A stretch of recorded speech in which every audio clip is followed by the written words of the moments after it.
You need to have one channel, one audience, and one message. The ones who really stand out are the ones who take a very specific niche and say, this is what I want to be known for. You will see that also the very fast scaling companies, they oftentimes have one main channel that is pushing everything. Ideally, you have a 1-1-1 strategy that is enough to get you up to 5 million ARR.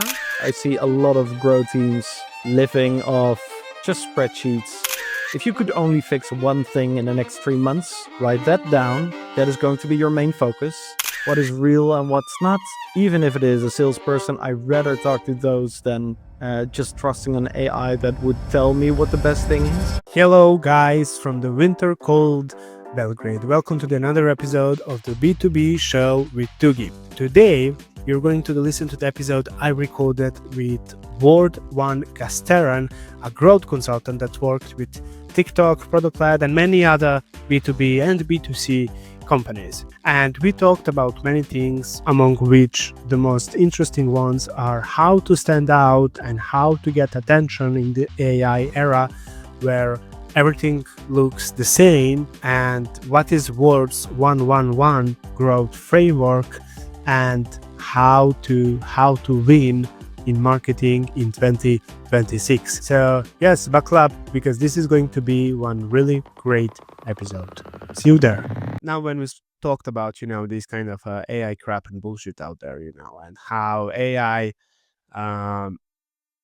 made a lot of things accessible to the mass audience and to a lot of companies. Yep. Everything around us starts looking the same, kinda, right? Websites are not original. They all follow the same or similar patterns with the same or similar designs, features and products. Everyone can build the same product right now, right? Unless it's something really backed up, by millions of in venture capital and really extensive R&D. But basically, like 95% of all the products, in a category do exactly the same thing, and there is no one tool that is better or worse. Like, you get to the point, right?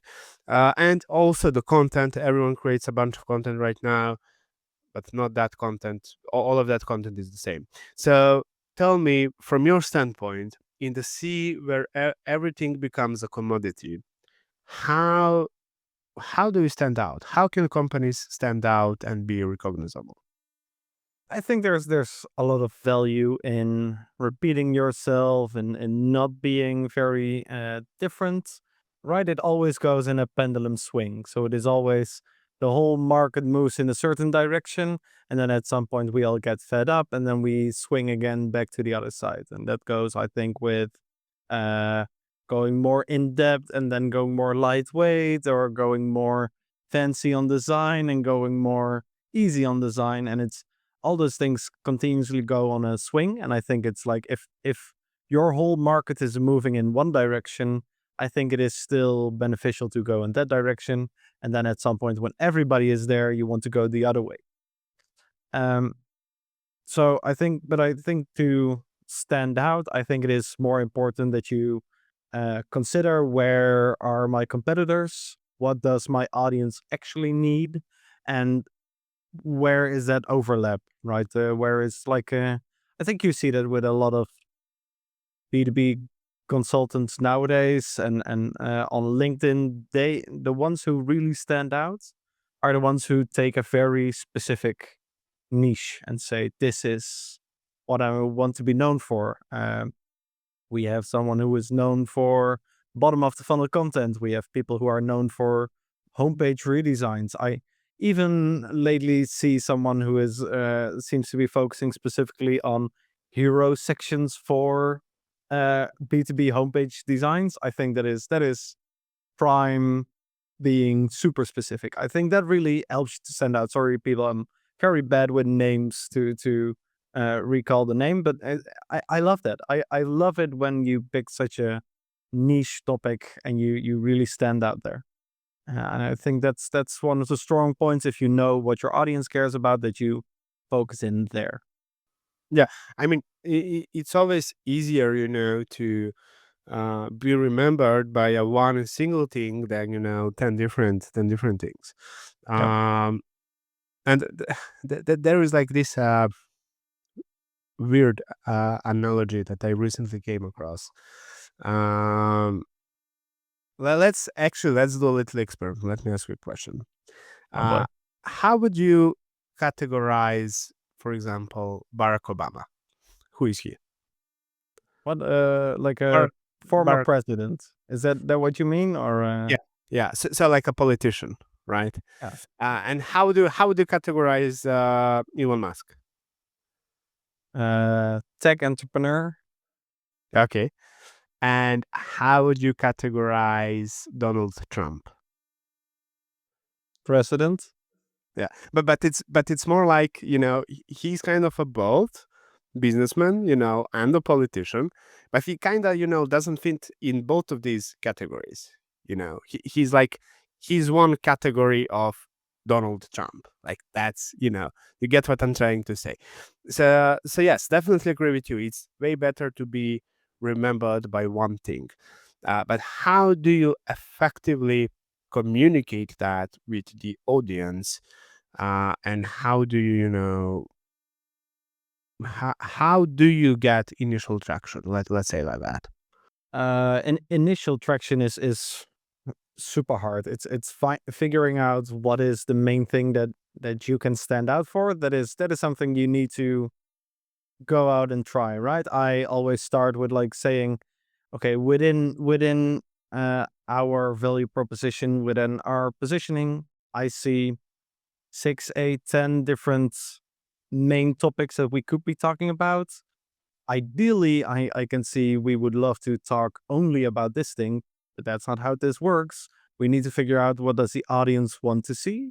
So then you start with putting out all those different types of content, and then all the different kinds of topics, seeing what really resonates. And then from there, going deeper, considering what is the format that we want to talk in, do more of that, etc. And then just going more specific in terms of what gains traction. And I think if you do that for a long time, then you get known for that one specific thing. And then it becomes more of an 80-20 rule to talk about the other topics, but it's to get that initial traction. That's where I would start.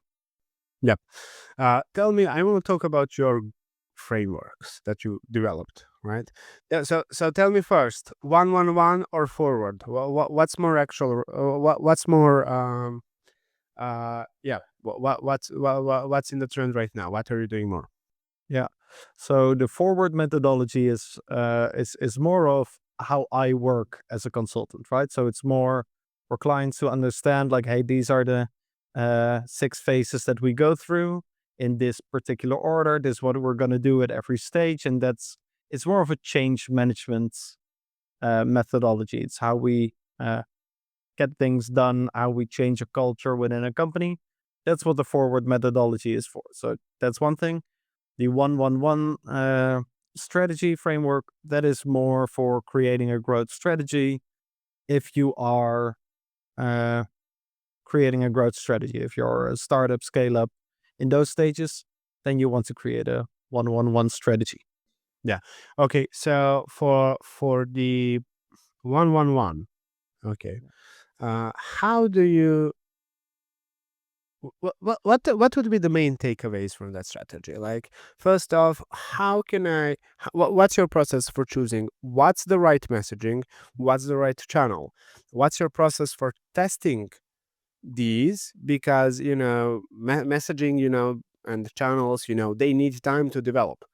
What's like the time frame that you're using for testing if that exact messaging, exact channel, that exact audience works? At what moment uh m- you know throw it in the trash and start testing another one? Yeah. What's that time frame, and how are you approaching that? Because Yeah.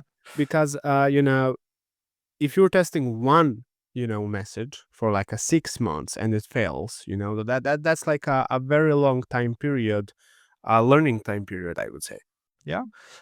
2 to 4 months, and you've most of the time you figured it out, right? So it's more like you start broad, start to narrow down, and in 2 to 4 months, we've crystallized what should be your 1-1-1 strategy, right? So for people listening who don't know what it is more like you need to have one channel, one audience, and one message. And with just those three things, it's like the 80-20 rule times three, right? So it is like what is your best channel where you get 80% of the results for 20% of your effort. So, and we do that 3 times with your best audience, your best message, and your best channel. And that is what I see most of the time where real scale happens.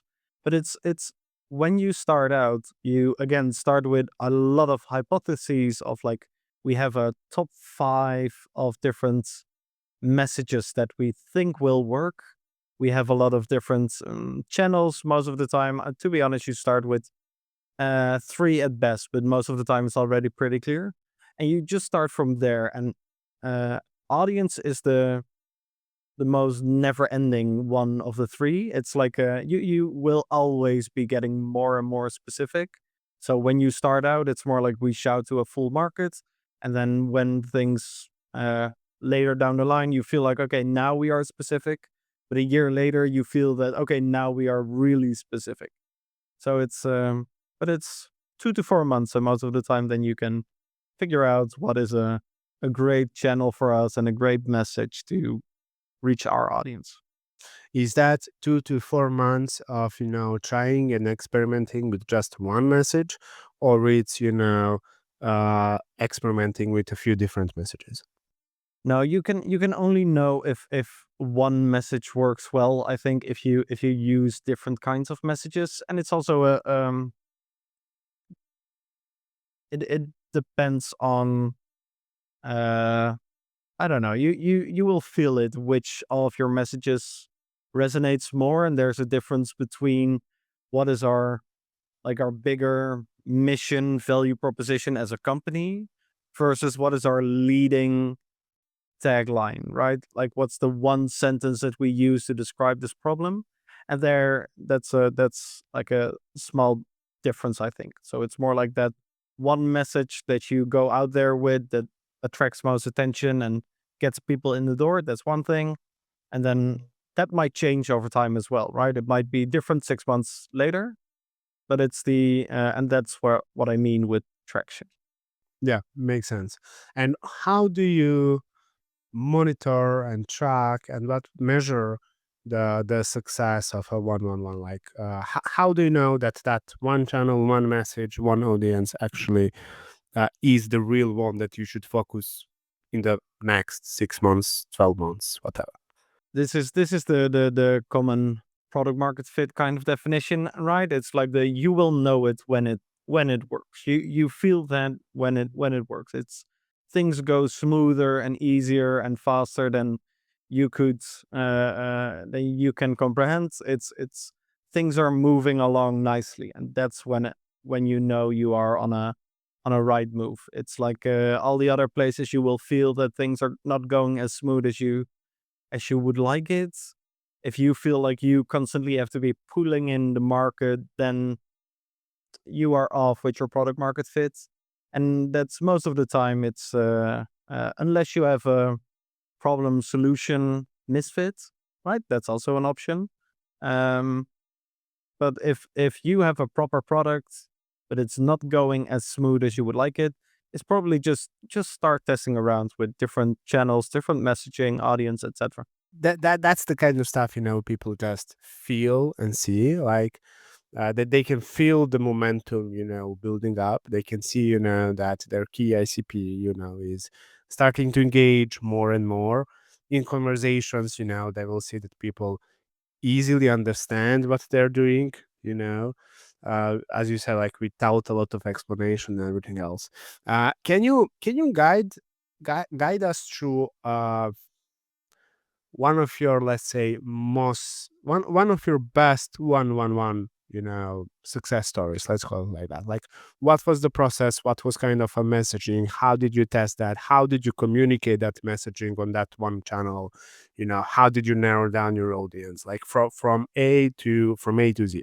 Hey guys, just a real quick, sorry for interrupting the episode. Did you ever feel overwhelmed with the amount of low quality and crappy content that you find on Google and LinkedIn? Well, B2B Vault, the producers of this episode, solve that problem. B2B Vault is a database of hundreds and hundreds of expert level insights and articles written by 300 plus B2B marketing experts. And B2B Vault monitors hundreds of websites every single week to uncover new trends and new articles, so you are the first to learn the new trends, insights, and playbooks from the best B2B marketing minds. And every Monday morning, we send out a newsletter with a few most important reads every B2B marketer should read at the start of their week to make sure that you hit your quota and get more deals in the pipeline. So, just very quickly, if you're interested in this, go to theb2bvault.com/newsletter and join thousands of other B2B marketeers in our Monday newsletter. See you there. Good one. I think I worked with a puppy training app for a longer time. From the start, it was a new concept. They were launching it, and I was part of the founding team there. And we had to figure out, right, which kinds of channels work best. This was a this kind of product a puppy training app is, where both social and search could work, right? It's if you have there are a lot of products out there like guitar lessons. That's just something people Google for. It's not something you happen to see and then you go for social. Or if there are other products like vitamin supplements, it's something that less people Google for, but more something you see online and think, yeah, let's give that a try, right? So it's that helps me decide which kinds of channels am I going after, more in the search direction or more in the social direction. So I list out these options of channels. We start out with meta ads. TikTok wasn't a big thing back then. We start with meta ads. We start with partnerships with other companies and influencers, and we do some search. So we have those different channels, and we go out there with over 100 different messages at once, right? So I think I have a good feeling for creating a message, understanding what kind of stuff resonates in the market, but I'm more certain that I will be wrong. I know that if I can have 100 different images and 100 different titles that go with an ad, I am already at 10,000 different combinations. I know that it is impossible. The chances are impossible that I will instantly guess the best option out of all those. So I just throw them all online, right? I just let it up there and put it up there and just see which of the ads perform best. It's funny, it was the number one puppy training app was the main thing that kept coming back. Like it goes against the grain for what is best practice. Most of the time you talk about specific USPs or what makes you different or anything, but no, it was every time we used the sentence number one puppy training app with a cute puppy misbehaving during training, that was always those were the best ads every time and time again. And then later on, we again, so then, but I put up there a lot of different ones, right? So I put up a visuals where you only see the app. I put up a visual where you see someone going through an exercise. I put up loads of different options just to see what works. It's also like, I think nowadays with ChatGPT, you can come up with 100 different ad titles as well. Back then, did it all by hand, and it's like all the different templates and ways how you could write titles. We just try it out, everything. When we put everything out there, it's always like, okay, let's look at the 10 best ads and the 10 worst performing ads, just to see what are the main differences we see between both. And from there, we look at like what kind of patterns do we think we might be seeing here. So, oh yeah, if we use a puppy, it's obviously the better performing one. If we talk about actual exercises, people don't care. But if we talk about the amount of exercises that is in the app, people like it. Okay, so it's all those kinds of learnings where you see, okay, let's create another 100 titles just based on what is working well in this direction. And I've tried 1,000 different titles, but every time the number one puppy training app kept coming up as the best one, which was literally one of the first 3 sentences I wrote, I think, just as a basic, as a first start. And we try all of that on Meta ads, Instagram, TikTok, or Instagram, Facebook, I mean, just to see what works. And okay, Instagram came out as the best performing channel. Over time, we noticed that like stories or newsfeed ads were the best placements. Okay, so that's like our main channel to focus on. We have a main title, uh, main visual. So that's all like crystallized. That's within 3 months from the start. And then over time, we notice which kinds of people are coming in through the app. So we do a lot of interviews. So it's like literally having a call with 3 to 5 people every week. Um, just talking through like, hey, what, how did you hear about us? What are you looking for? Those kind of questions. And tell me a bit about yourself. And from there, we learn a lot. So we noticed that it was especially the people who were most excited about the app or the people who converted fastest, stayed the longest period of time. Those kind of people were the people who did not have a puppy yet, which was funny because we thought we target people with puppy problems, but not those people. You have the pre-puppers, and those pre-puppy parents, they were the main audience in terms of, and then especially you want, I don't know if you're familiar with personality colors, but we really said we notice it's the blue kind of people, the organized, structured people who want more structure in this puppy training. Uh, those people really like the app. They saw this is the number one puppy training app, examples, etc. And then we further crystallize the kind of message that we know works best for this specific audience. So over time, we start to ask questions like in the onboarding, do you already have a puppy or not? Or when is it coming? What would you really prefer to see in the app? So we also start to create ads who attract not just most signups for the app, but we know most people, we track which ad brings in most pre-puppy parents. And that's it. Then that's the whole 111 process going through. Yeah, that's really great. How do you apply that to the B2B space and LinkedIn, for example? Exactly the same. So I recently did it for like a big HR education platform where we also go out there. We had a specific product and we know it is for HR people. We put it out there with a lot of different ads. So in B2B, right, it's less likely that I would turn to Meta platforms or TikTok.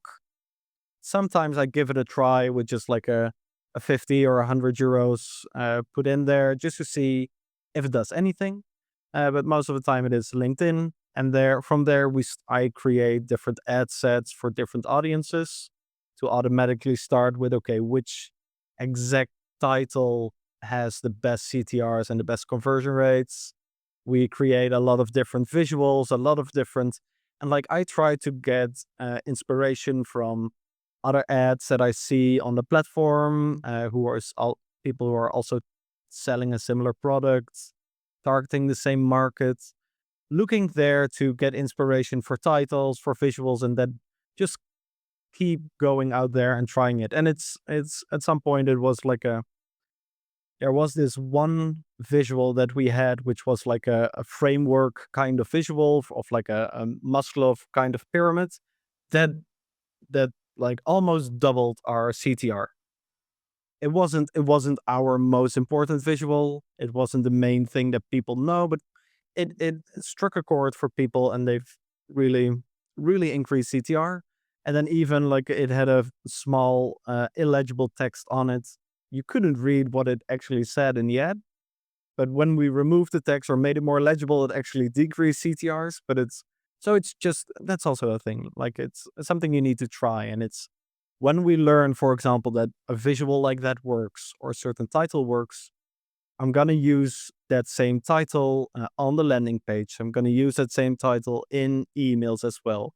Gonna see like it also gives you more power to run experiments in other places because then it also happened to increase conversion rates on the landing page and in the emails with just that same Maslow pyramid.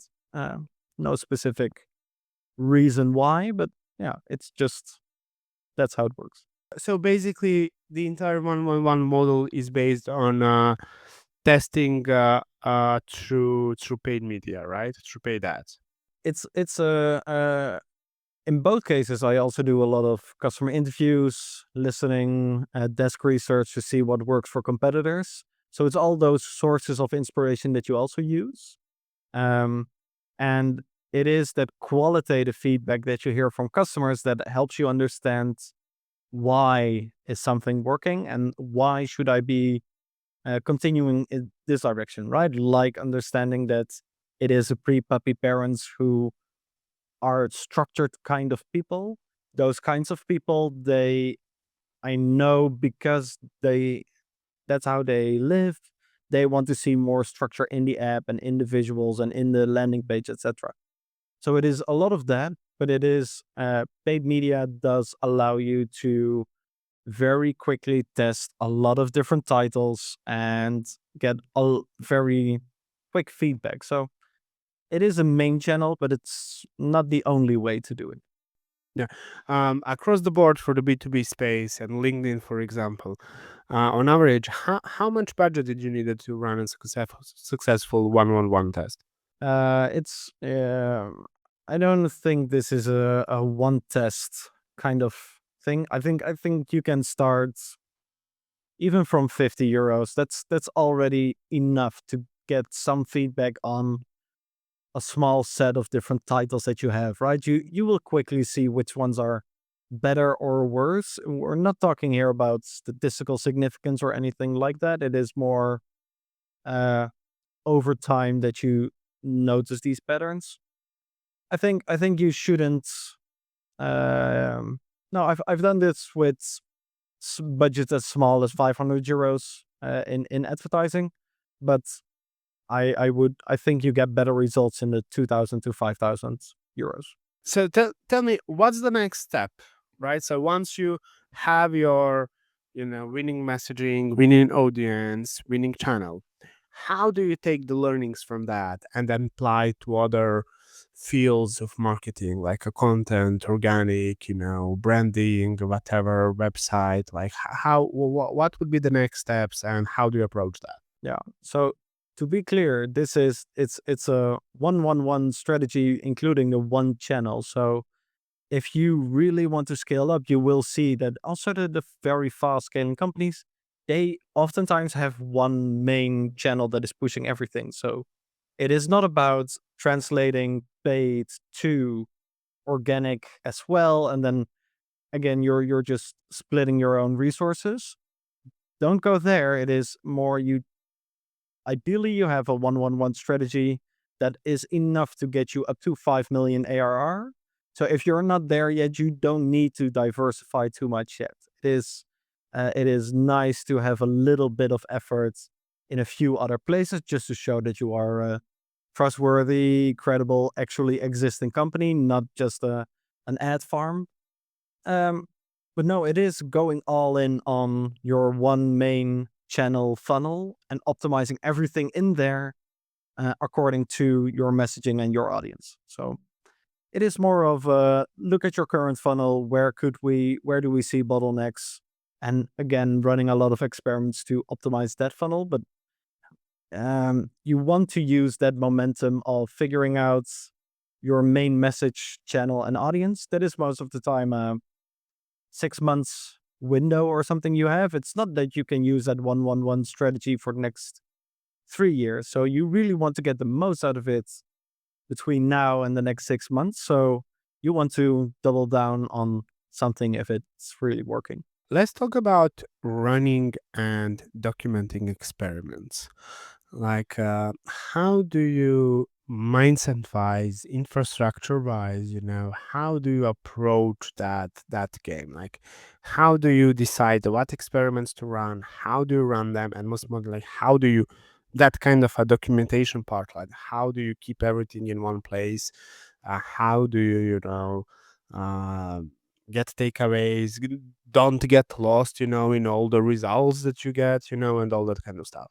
Good one. I think it's a difficult one, right? I see a lot of grow teams living off just spreadsheets here. So that's just one thing. Um, so there aren't many great tools out there.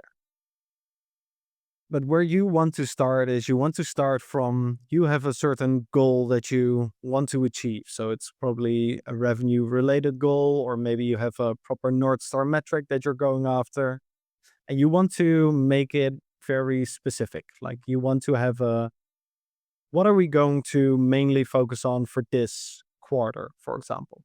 You want to say this is what we are going to focus in all our efforts, and if we can overcome this one obstacle, bottleneck within our company, and we can really fix that, find a fix for it. In these next 3 months, that's already great.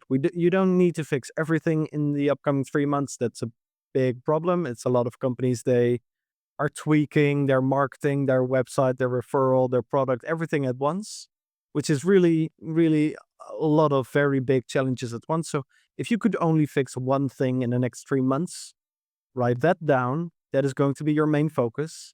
And now the question is, what are the main reasons why this is currently not working, right? You want to come up with the hypotheses of what are the parts of why this is not working at this moment. So if it is website conversion rate, for example, we say, okay, that is like we get a lot of traffic from organic, from SEO, and we want to convert more of it to our website.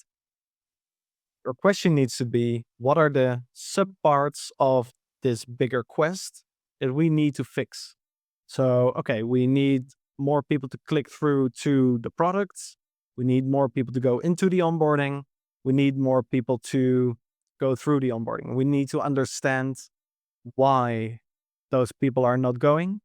So, figuring out those whys is oftentimes your first question. You want to document that, do interviews, write those insights down. And from there, you want to create, again, a big backlog of what are all the ideas we have to improve this specific part of, let's say we have a blog to free trial conversion.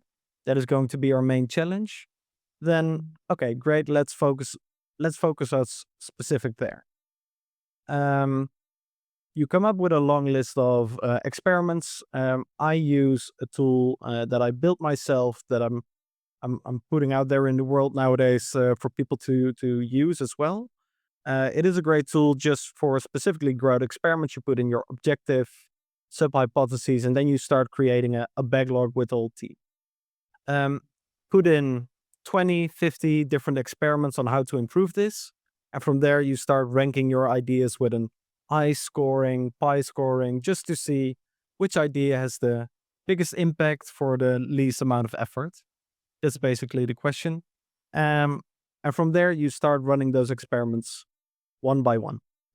Just from the top, which one has the highest likelihood of having a big impact on this very specific KPI.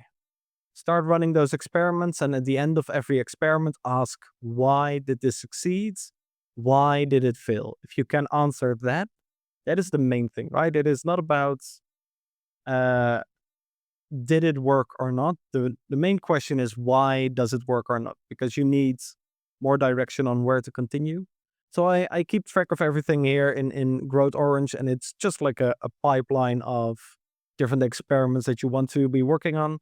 Keeps the team focused, helps you know which tasks to run.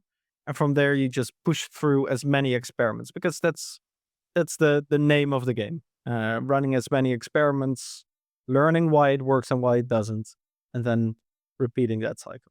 One thing that I forgot to ask you, what's your take? What's your process on launching in new categories, or I would say like emerging from the existing ones that you currently have? Like how do you go through that path of for example, let's say a practical example right now.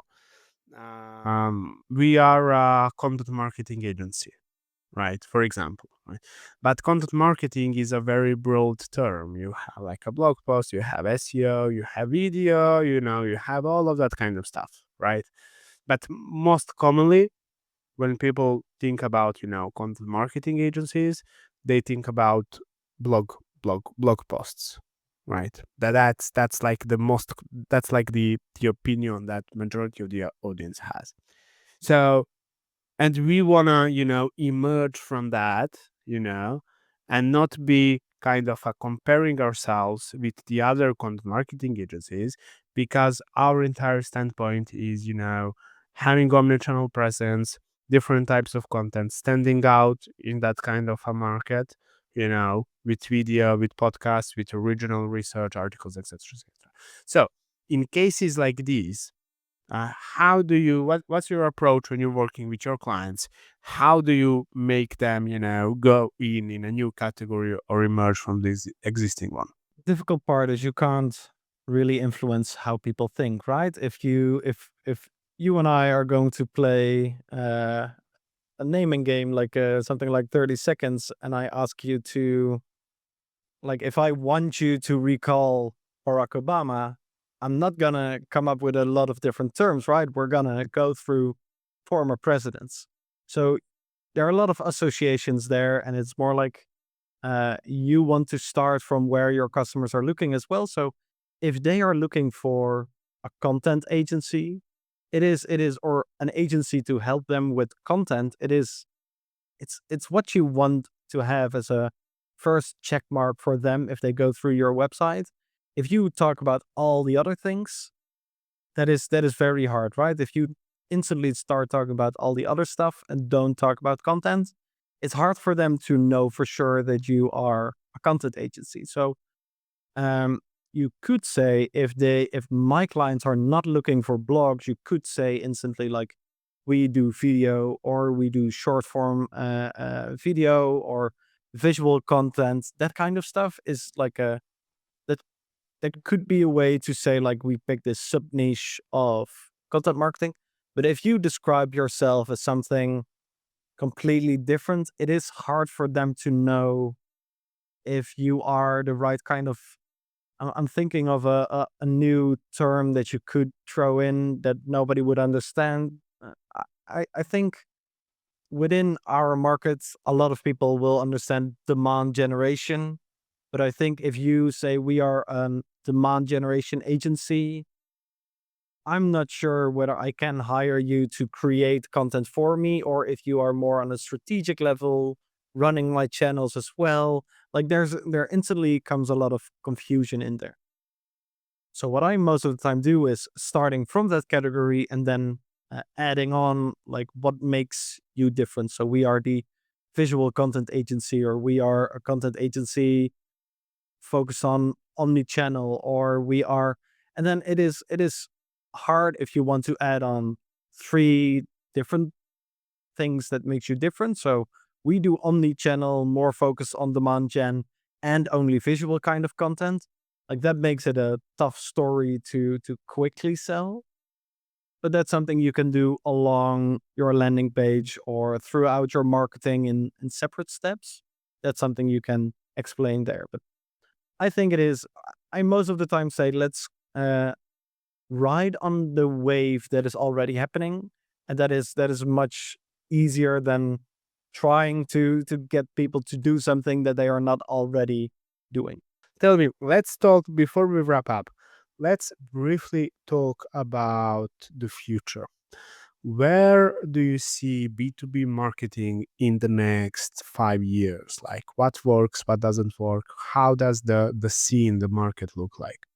Mm, yeah, I think a lot of the market is, for a few years already, moving more towards B2C. So I think you can always look at where B2C is and B2C marketing, and then think of how that will apply to B2B. So I think it will become more and more human in that sense, more emotion driven, less on the hard features. Honestly, with everything happening in I don't know how difficult, how the SaaS industry, what it will look like if we still hire for the same kind of jobs. I doubt it. So I'm curious what the buying process will look like. But it is, I think especially in a world where half of it is robots and robots will say anything, it becomes more and more useful to speak to a human to better understand what is real and what's not. Even if it is a salesperson, I'd rather talk to those than just trusting an AI that would tell me what the best thing is. So I think we'll become more human, more emotion driven, kind of like that pendulum swing of if everything goes to more AI, machine based, the rest of the market will probably move more towards human. That makes sense, especially the B2C analogy.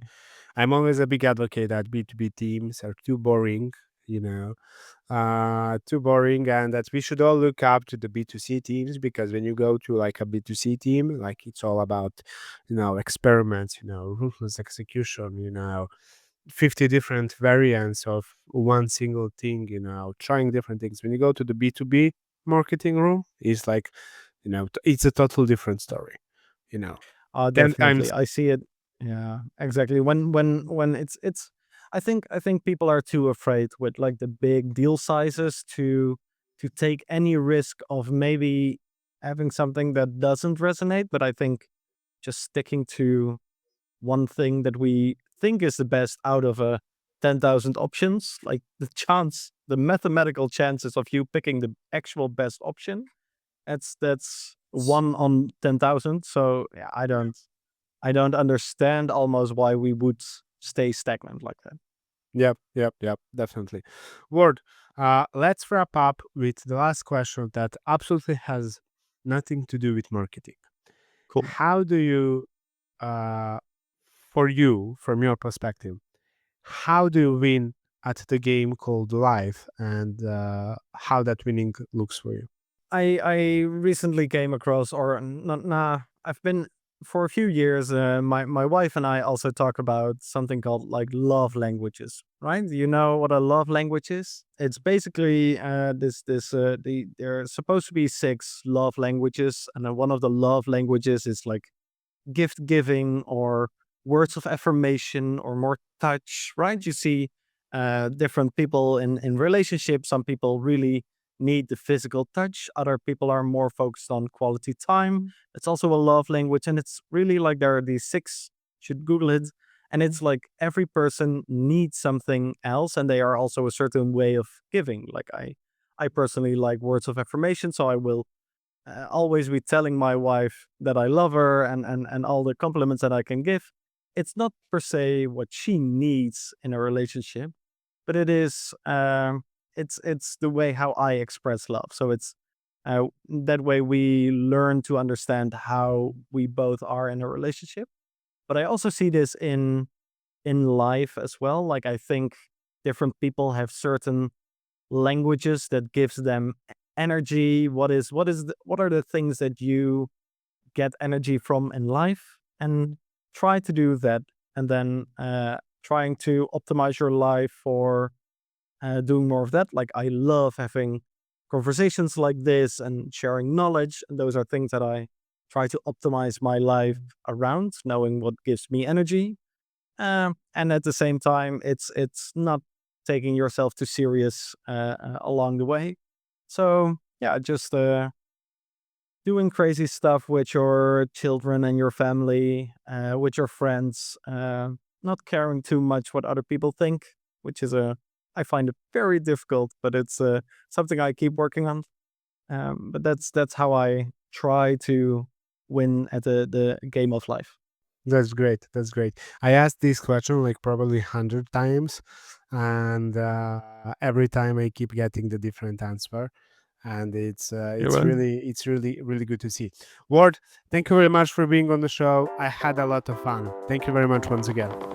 Thank you. Happy to be here. Thanks. Okay, guys, that's a wrap. What an amazing episode that was. Before you go, just let me ask you a very quick question. Do you know that your B2B company might be in a great danger of AI commoditization? And if your company out there is not standing out, if you're not fighting for the attention, which is the most important currency right now, then you are slowly becoming a commodity. And when you're a commodity, no one is going to buy from you organically on their own. So Content Monk, the agency that I run, is a full funnel content marketing agency that works with fast growing B2B software companies and helps them become category leaders, the main winners in the field, with original content that stands out, so reports, lead magnets, articles, AI content optimization for LLM search, massive content distribution, and the another thing that you're doing is we are monitoring different intent social signals across social networks to see what people are engaging with your content all the time and who online is a sales ready lead for you, but they just didn't subscribe yet. So that's how we help fast growing B2B software companies grow. We offer a free consultation for everyone, so don't hesitate to go to contentmonk.io and book a free strategy session with us,